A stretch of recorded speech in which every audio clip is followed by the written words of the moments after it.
I'm born in Cal State, California in 1994, and I went to West Ranch High School. I went to Blythewood High School, and I'm from Blythewood, South Carolina. I go Bengals. We're in the state championship tomorrow night Really? at the Columbia Firefly Stadium. Oh, how about that? Third game. So what made you guys go to Arizona and Coastal? I know you started out JUCO. So what made you go to Arizona, especially after the coaching change? For me, actually going to Long Beach State out of high school, it just didn't end up working out there. And then there was a couple buddies on the team at my junior college that they knew people at Arizona, and I just happened to throw in a little showcase, and they had a couple guys out there, and I wanted to get away from home. Having gone to Long Beach, I was about an hour from home, so I wanted to get out of the state and see what it's like to really be on my own. And I wanted a football school, and Arizona just seemed to have the best of both worlds, so just decided to go there. What about you, Coastal? It was mainly between Coastal and College of Charleston. Obviously, it came down to which campus I saw myself at, money, coaching staff. I knew players already at Coastal. I fell in love with the coaching staff, fell in love with the campus, knew it was a baseball school, so baseball was a priority. At the time, football is up and coming, but baseball is still the number one sport there. By the beach, I wanted to get away from home, so South Carolina came into the picture late. And they had their opportunity. They had multiple years to recruit me, and I was like, look, my heart's with Coastal. See y'all. So you guys have not talked about this 2016 College World Series in depth at all. Not at all. Did you guys know about each other in Omaha at the time? Obviously, right? I mean, we knew of each other. Right, yeah. I mean, we knew going into the series who he was, and we knew who they were and how they led the country in almost every offensive category, and we knew we had our battle up for us. So, but yeah, we got drafted the same year, and we knew who each other were coming in, but never really sat down and talked about it. Even after you guys got drafted? No, like you said, like we saw his numbers in Omaha. We saw his numbers throughout the year, and him and I were both having crazy years, like unbelievable years, honestly. And I don't know, it just never gets brought up, I guess. It's a new chapter in our lives, so I guess. Yeah. So what do you remember, JC, about game one going against Coastal and their offensive power?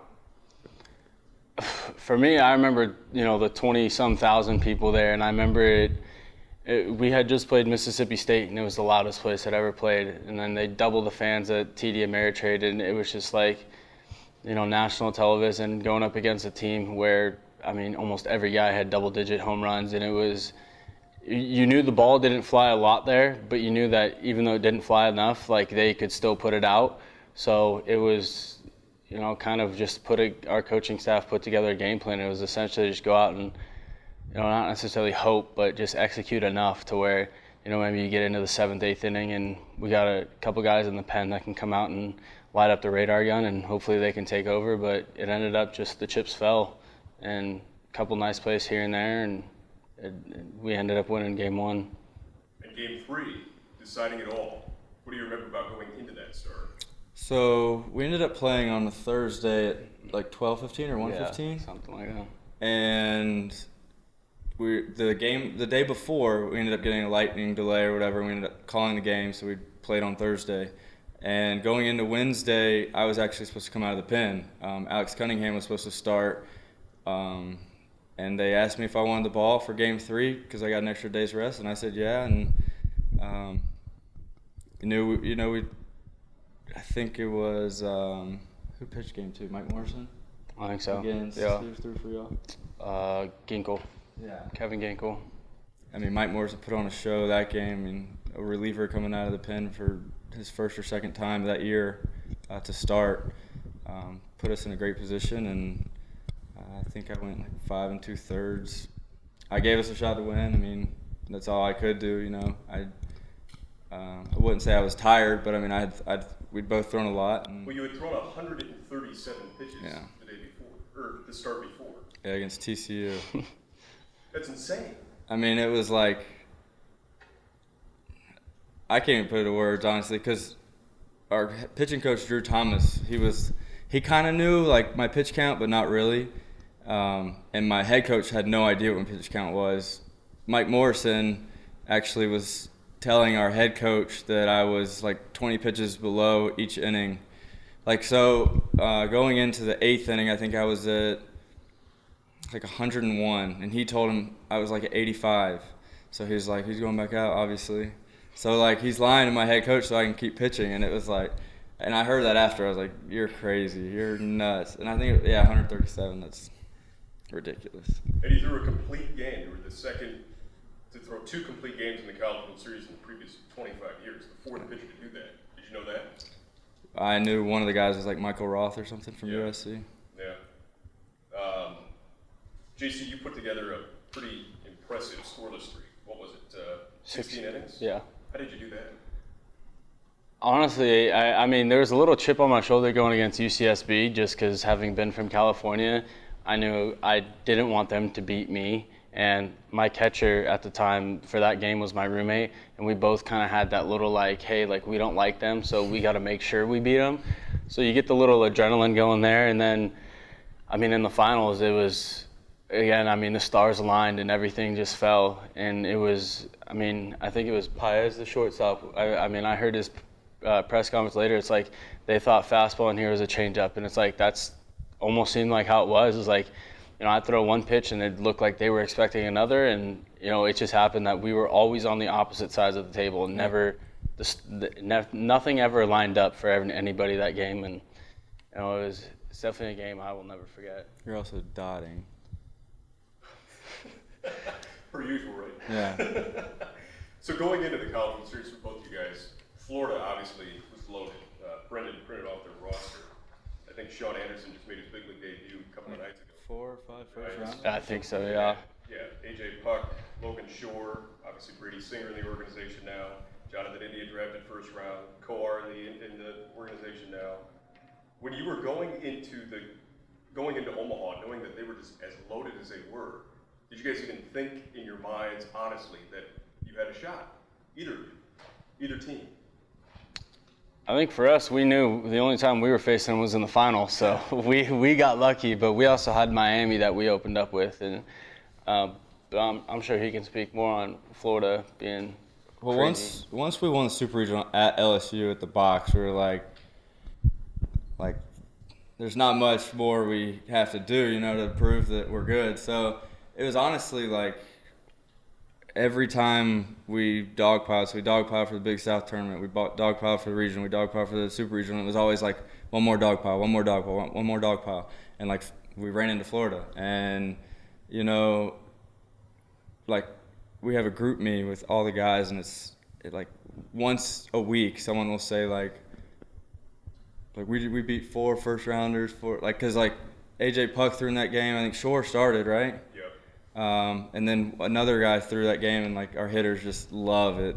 They love talking about it, and you know, we didn't really, I guess we didn't really like put it in perspective, but our coach, his goal like the last 20-something years was to get to Omaha.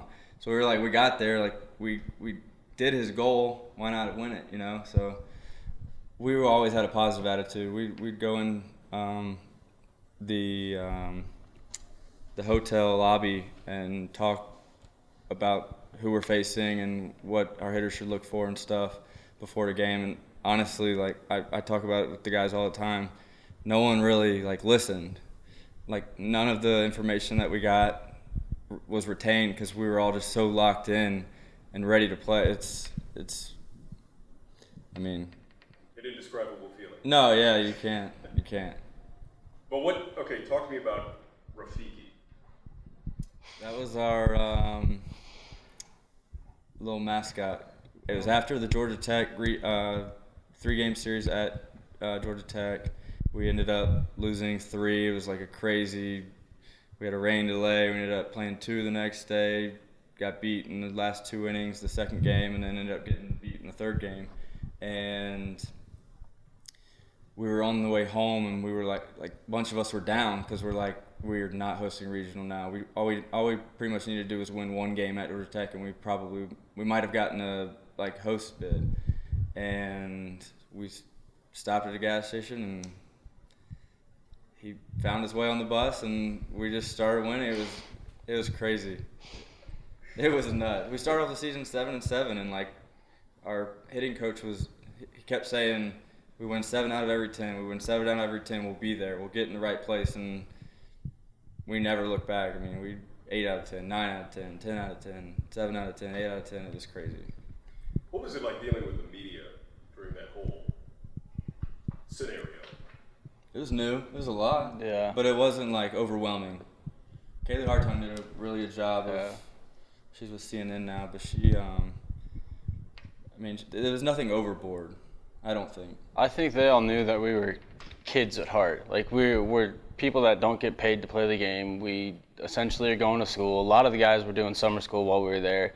So it's like we'd have parts of the morning you're doing class and then you're going to play. So I think they understood that we were still somewhat of kids. I mean, even though we were all adults, and I don't want to say they worked with us, but they didn't like give you those tough questions. Like after a loss, they weren't like after our third game, like, you know, Cody Raymer and that whole stuff, like they were nice with him. It wasn't like, you know, we're going to beat you down and make you feel like you're the most worthless person. So I thought it was cool. And I mean, they always wanted to know things, and you felt like a rock star, and they were cool with it. So it was a lot of fun. How was it for you winning most outstanding player? I mean, honestly, I don't even remember the interview after the game. I mean, I could go back and watch it and then remember it. But, I mean, just on the field, I think a couple of us got interviewed, like G.K. Young, Anthony Marks, Alex Cunningham, and it was like an interview with all the fans. It was kind of cool. They did a great job with it while they were setting up the ceremony. But I don't even know what I said, so I couldn't tell you.